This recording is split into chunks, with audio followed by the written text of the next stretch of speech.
everyone, this is the Sage of Calidor coming to you with another video. I know this is a bit unusual since I'm working on a Numenorian video series. The next video is coming out soon. I'm working with it. It should be done and put out on the channel within a couple of days. Anyway, this video is on Shadows of Change DLC for Warhammer 3 Total War. Let's get on with it. First off, I thank you for taking the time to take a look at it. I'm aware this DLC has been announced for about a month.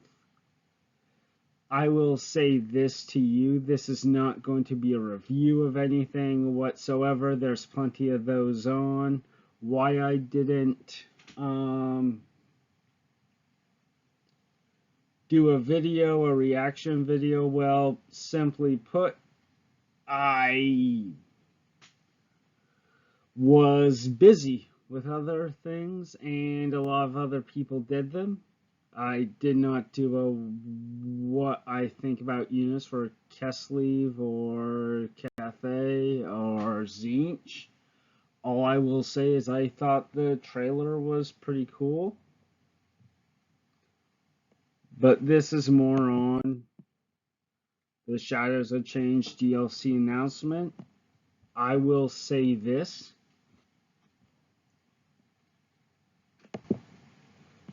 I am not going to read this entire article. I would post the link to this down below so you can read it at your leisure. But I'm going to bring out a few points. So let's get on with it. Hello everyone. Rob Bartholomew. Nice to meet you, Rob. I hope you're doing well. Alright, so first paragraph, first off, I'd like to thank you, you're welcome, make your voices heard. Hopefully longer term fans know that we're quiet, we're always listening, have many conversations, like to hear them, they're taking our voices into consideration. I mean, a couple of years ago when Warhammer 2 came out, I asked for Sisters of Avalorn to be put into the High Elf roster, and what do I know? The next DLC soon after it was the Queen and the Crone, so I can say it works. Last week received the latest new DLC for Warhammer 3. Teams have been hard at work for some time. Excited to get your hands on. That's what I'm glad like to hear. I would hear. Alright, let's get on to the next one. To get right into it, our costs are up.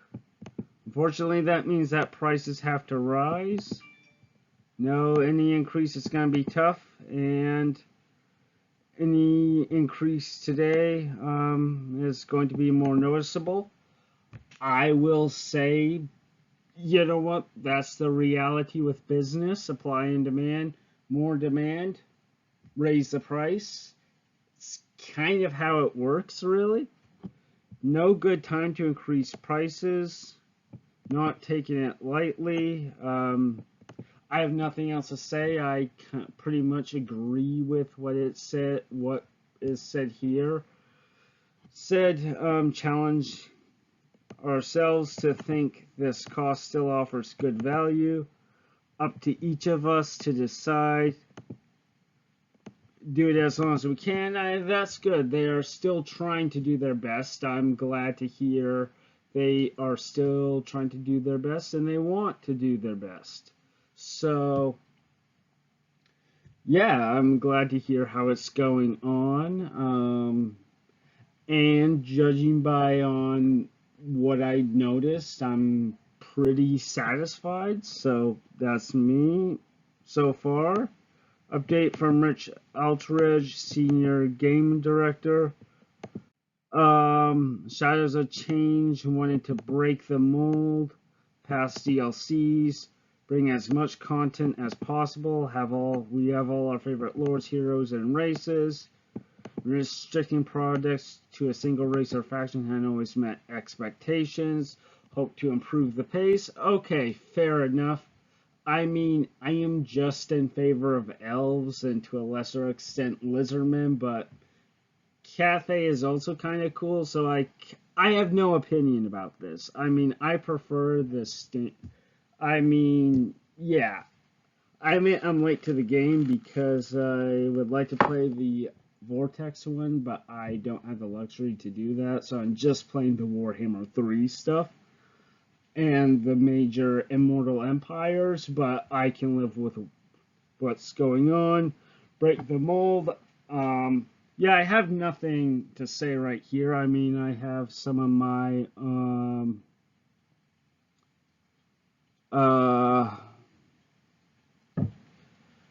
yeah, yeah, I really have no strong opinions about this right here. Only that I have some faction and some races I prefer to play than others, and I would like all DLC to show it, but that's not how the world works.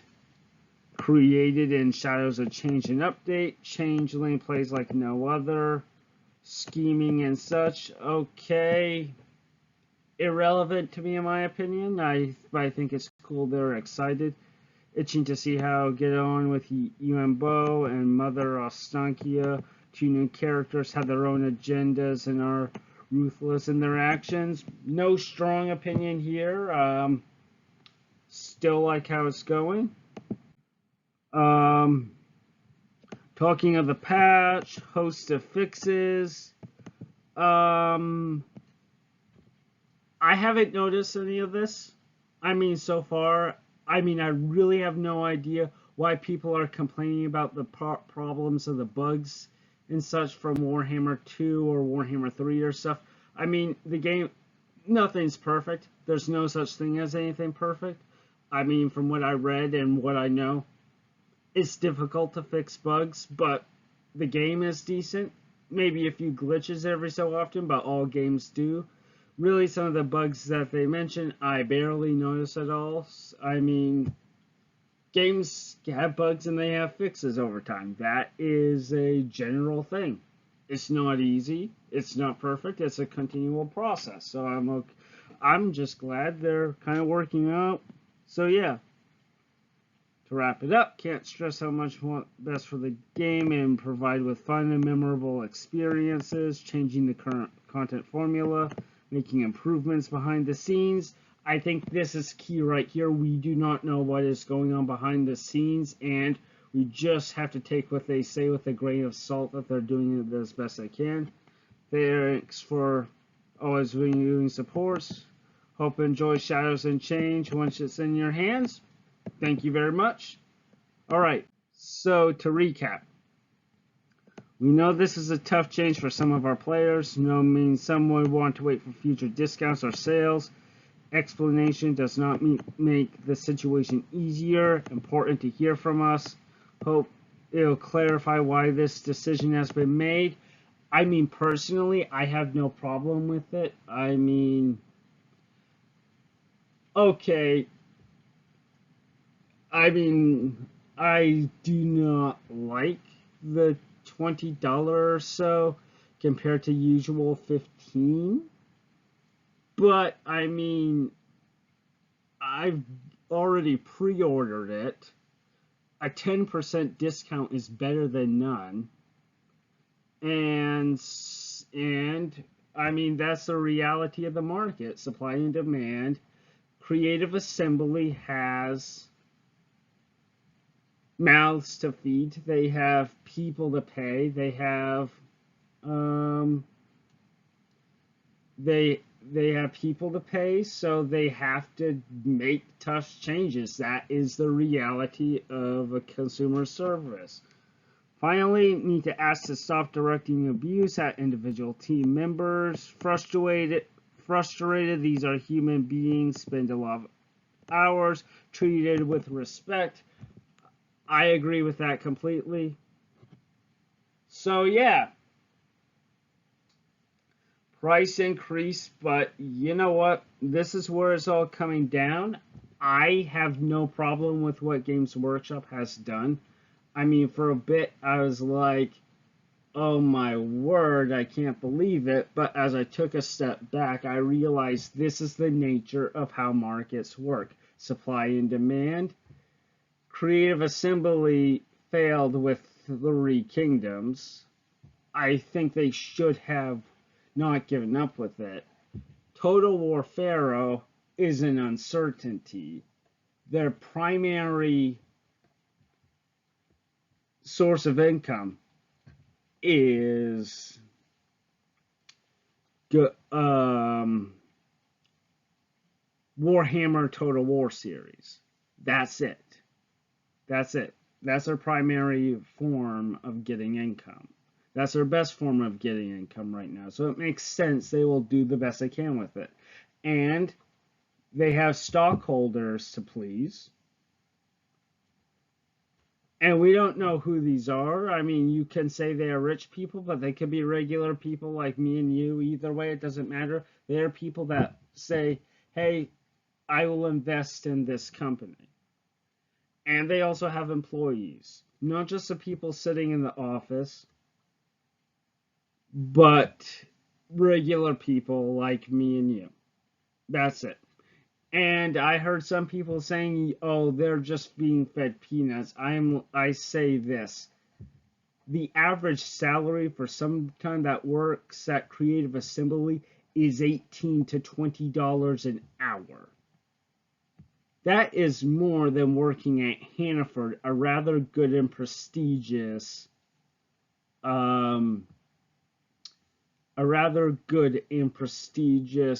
grocery store and many other stores around. Most jobs, your best bet is a $15 per hour thing.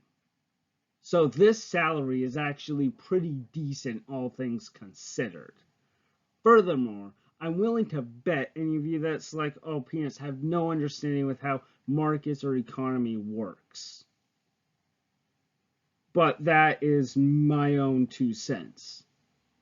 All in all, I feel like Creative Assembly has made the best possible decision, and for lack of and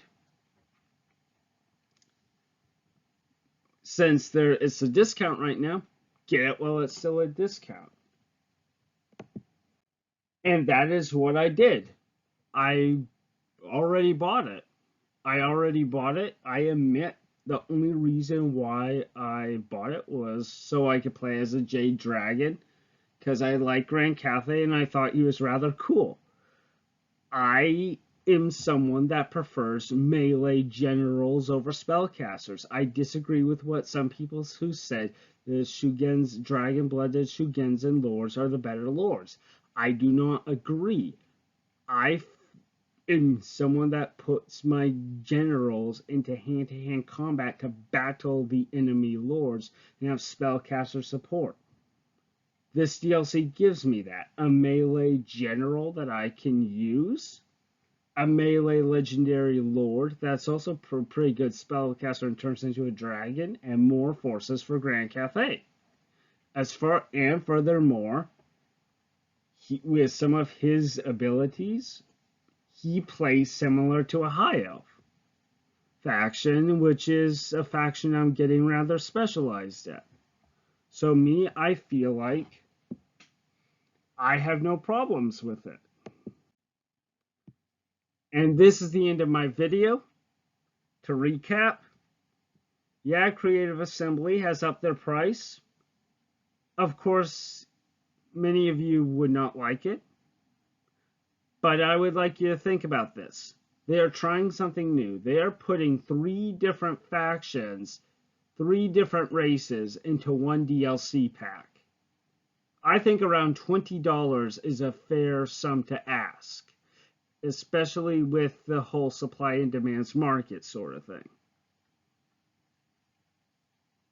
And at the same time, they're saying, if you do not want to buy it now and prefer to wait until a greater discount, go ahead.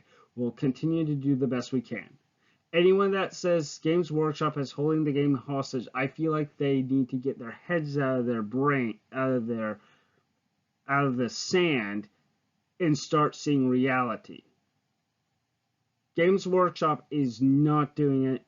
Sorry, Creative Assembly is not doing anything like that. You guys are acting like entitled, spoiled brats. If you don't want it now, wait until you get a bigger discount. Other than that, have a nice, wonderful day. Again, I'm a man of my word. Well, I try to be. But soon after this will be a video on Numenor, the Numenorian island geography. Anyway, thank you so much for watching this video. This is the Sage of Calidor. Please like, comment, subscribe, and share this video. And I'll see you sometime later. Bye.